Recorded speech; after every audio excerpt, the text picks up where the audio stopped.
Hello, and welcome to the first ever Norwell News. I'm your host, Garrett Zarinsky, and next to me is Grace Barlow's replacement. Hi, I'm Jacob Stegman. Unfortunately, Grace could not be with us for this episode, so I will be filling in for this and only this episode. May she rest in peace. Now, let's jump into the story. There have been overwhelmingly large reports that Norwell is blue. Not like a blue sad, not like a blueberry, or even a blue abu-dee abu-die, abu-dee abu-blue, abu-dee abu-die, but more of a blue-mindedness. Let's go into the field with Ethan so he can give us the scoop. Hello, I'm Ethan Knob here with Norwell News, and I'm with a special individual here. His name is? Mr. Mish. Mr. is his first name. It's not a surname. Now, Mr., may I call you that? Sure. Okay. I have a question for you. Do you prefer the color red or blue? Red. Why? They're my favorite Sour Patch Kid flavor. That's a fact. I have a question for you, Luke Renninger. Lucas Penchiper. Now, the question is, red or blue? Which color do you prefer? Blue. Thank you. Now, I have another question here from the editorial staff at Norwell News it's been debated for many years here, but I want to bring it to you, Lucas. Is a hot dog a sandwich? No. Do you consider a hot dog a sandwich? A hot dog, a sandwich. Wow. I don't know if I've ever been asked that question. But no, I don't consider a hot dog a sandwich. How about that, folks? Mr. here doesn't consider a hot dog a sandwich. No, no sandwich. Back to you. Well, thank you, Ethan. That was most intriguing. Now, my mind hasn't changed. Red will always be better than blue. But there is one big change that happened at the beginning of the year. The Northern Wells School Corporation has decided to change its lunch line policy. Isn't that right, Garrett? Yes, it is.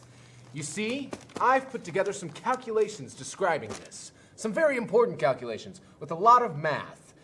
You see? Oh. It's a cat. These are the calculations. As you can see, the lunch lines are confusing. We're paying too much, and I cannot find the missing letter in this hangman game. This is a conspiracy at its finest. More to come. Thank you, Garrett. In other news, prom, and with it, promposals. Oh, yeah. Do you have a date? Like I said, with it, promposals. Now, our very own Jacob Stegman is delving into the mysteries of prom and calculating his chances of receiving a promposal. Take it away, Jacob. Hello, my name is Jacob Stegman. Now, you may not know this, but I'm not exactly the most attractive little boy at Norwell. But here's the thing. I've got a lot going for me. Well, anyways. So I've decided that I'm going to calculate my chances of going to prom, and I'm going to use math and science to do it. So as you can see, I've got quite a few calculations going, but there are a few pieces of the so-called pie that I'm missing. But the question is, where can I go to find those missing statistics? Well, I'll tell you. He is the best in the business. Some know him as Dad, others as God.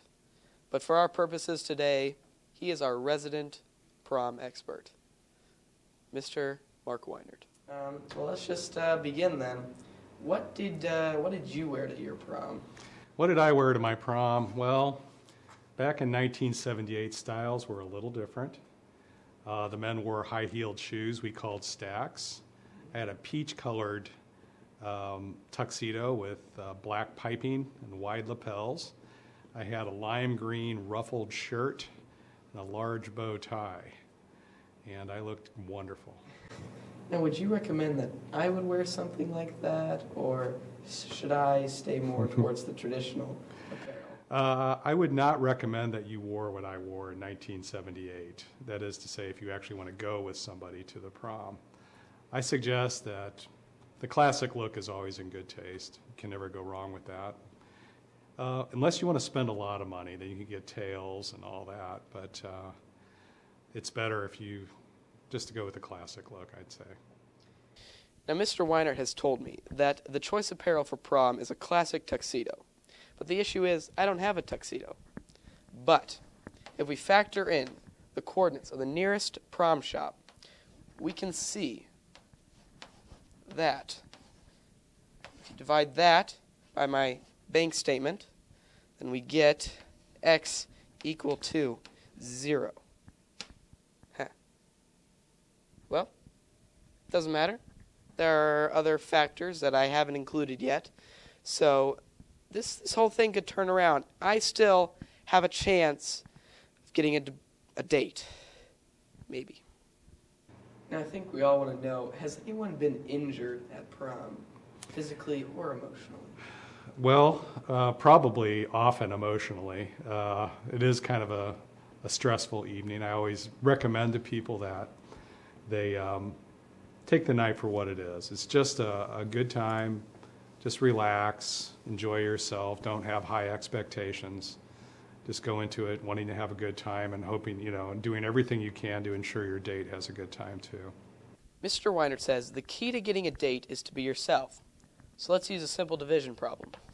X equal to my PSAT score, 1460. Add that to my GPA, a 1.3 on a 12-point scale. Put that over the total number of my friends I have. All right. Then we get X equal to, 0 again. Now you may be thinking, what is this kid doing? He has no chance whatsoever getting a prom date.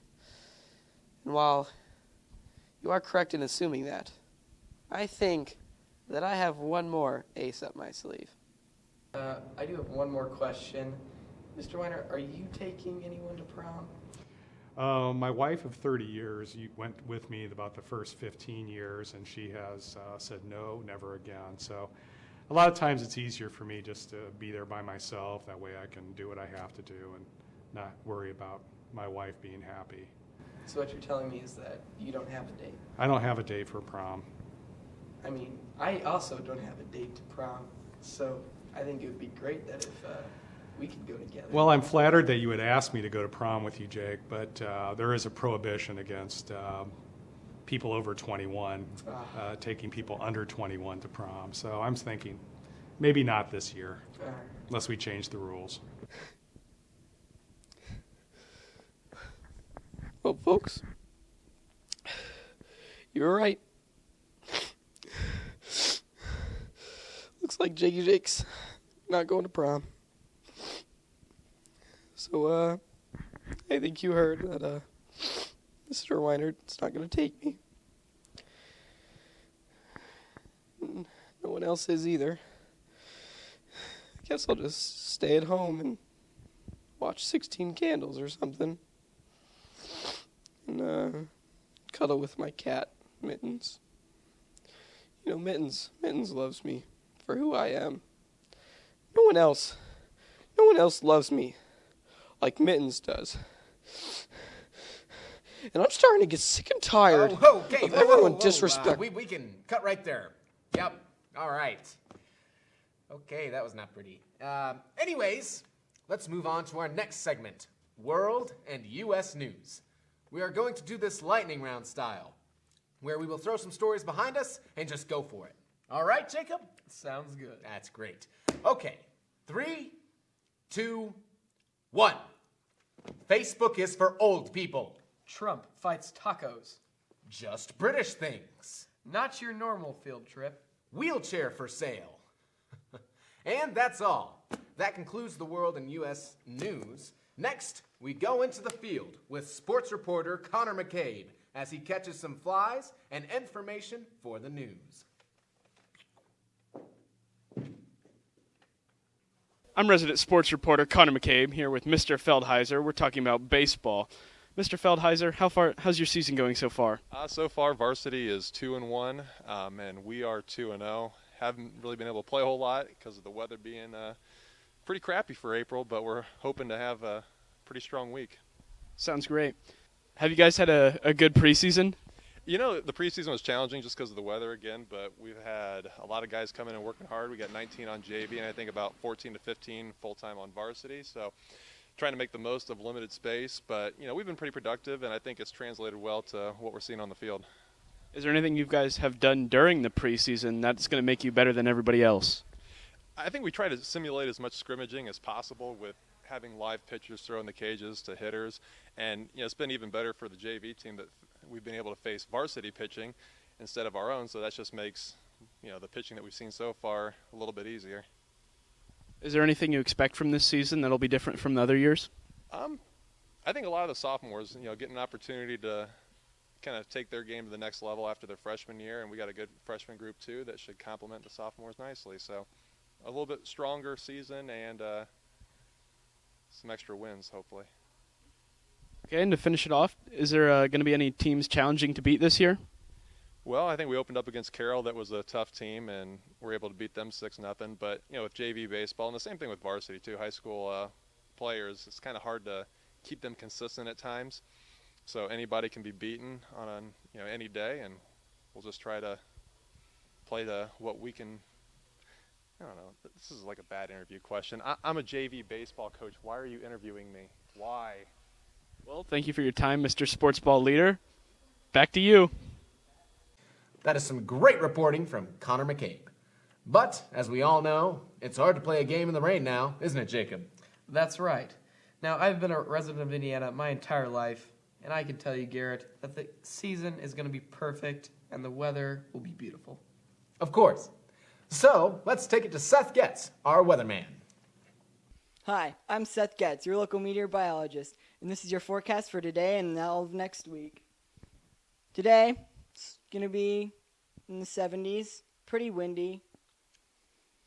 The weekend is looking pretty bad. It's going to rain all weekend. Monday, we're looking at some snow. And the rest of the week, it's going to be fairly sunny in the 50s with some clouds. I like looking at the clouds. And that's your weather forecast for the week. Back to you, Garrett. Well, that concludes the first and quite possibly last, if we get canceled, ever show of Norwell News. This is cause for celebration. I would quite agree, Garrett. Yes, it is.